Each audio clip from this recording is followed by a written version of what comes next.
American soldiers were sawing off their shotguns in World War II. The enemy called it a war crime, but soldiers kept doing it anyway. Here's why this brutal modification saved countless lives. Picture this. You're in a trench in the Pacific. It's 3 a.m. and pitch black. You hear rustling 10 feet away. Your rifle is too long to turn quickly. By the time you aim, you're dead. This was the nightmare American soldiers faced every single night. Close quarters combat was a death sentence. Standard issue weapons weren't made for this hell.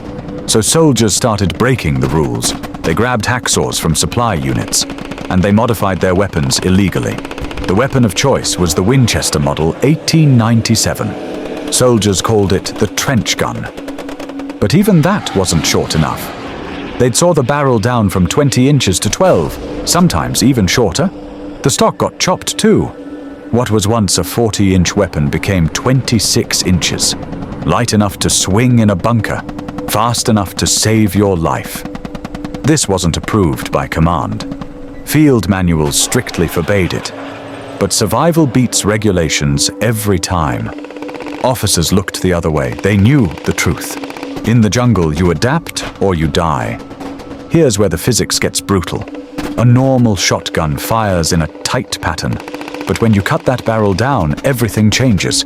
The shot spreads wider, faster. In a 10-foot trench, one shell could cover the entire width. You didn't need perfect aim anymore. Point in the general direction and pull the trigger. 6 to 9.32 caliber pellets per shell. Each one lethal on its own. Now multiply that by the spread pattern. It turned narrow trenches into kill zones. One soldier could hold off multiple attackers. The psychological impact was even more devastating. Enemy soldiers feared the sound. That distinctive pump action ch-ch in the darkness. They knew what was coming next. But here's what most people don't know. Germany actually filed an official protest in 1918. They claimed shotguns violated the laws of war, called them inhumane weapons. This from the nation using poison gas. The irony was lost on no one. America's response was legendary. They basically said, "We'll stop using shotguns when you stop using gas." Germany went silent after that. By World War II, the debate was over. Shotguns were staying. But the sawed-off versions were technically illegal. Even for the military. Soldiers didn't care.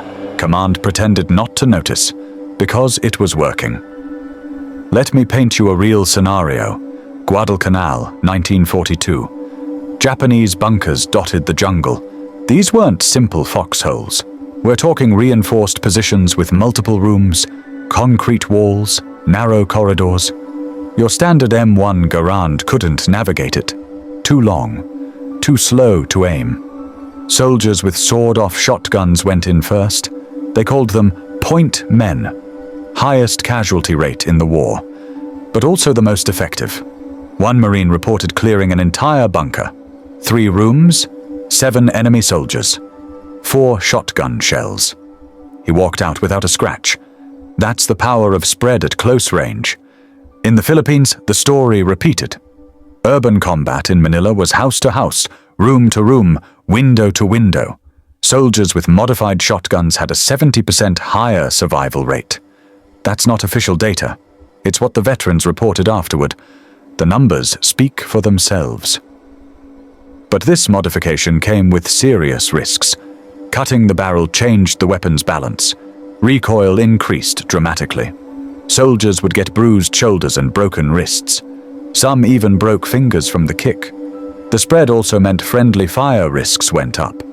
In a chaotic firefight, that wide pattern was dangerous. You had to know exactly where your buddies were. One wrong shot could take out your entire squad. And the sound was deafening without the full barrel. Many soldiers suffered permanent hearing loss. No ear protection back then. Just the raw blast echoing in confined spaces. Some veterans couldn't hear properly for the rest of their lives.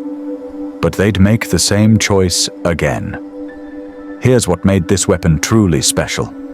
It wasn't just about killing power, it was about confidence. Soldiers who carried these felt invincible. That psychological edge kept them alive. Fear is the real killer in combat. Hesitation gets you shot. But when you know your weapon dominates close range, you move faster. You clear rooms with aggression instead of caution. The enemy could feel it too. They'd surrender faster when they saw these weapons. One pump of the action. That sound alone ended fights before they started. After the war, something interesting happened. Veterans brought these techniques home. Police departments started using short-barrel shotguns. SWAT teams made them standard issue. Today's breaching shotguns are direct descendants.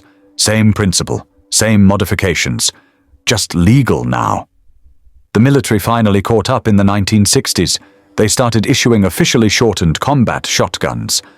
But it took 20 years to approve what soldiers already knew.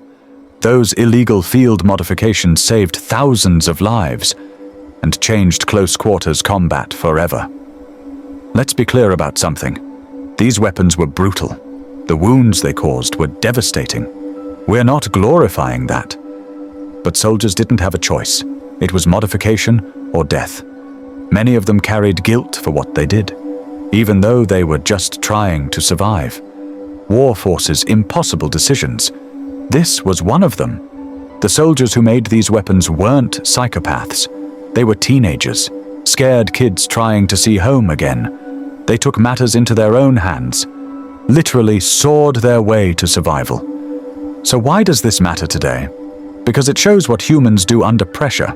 We innovate, we adapt, we survive. Those soldiers didn't wait for permission. They saw a problem and fixed it, with hacksaws and determination. That American ingenuity saved the day, even when it meant breaking the rules. The sawed-off shotgun wasn't just a weapon. It was a symbol of soldiers taking fate into their own hands. And sometimes survival means doing what others won't. Drop a comment if you knew this history, and subscribe for more untold stories from World War II, because history isn't always pretty, but it's always worth knowing.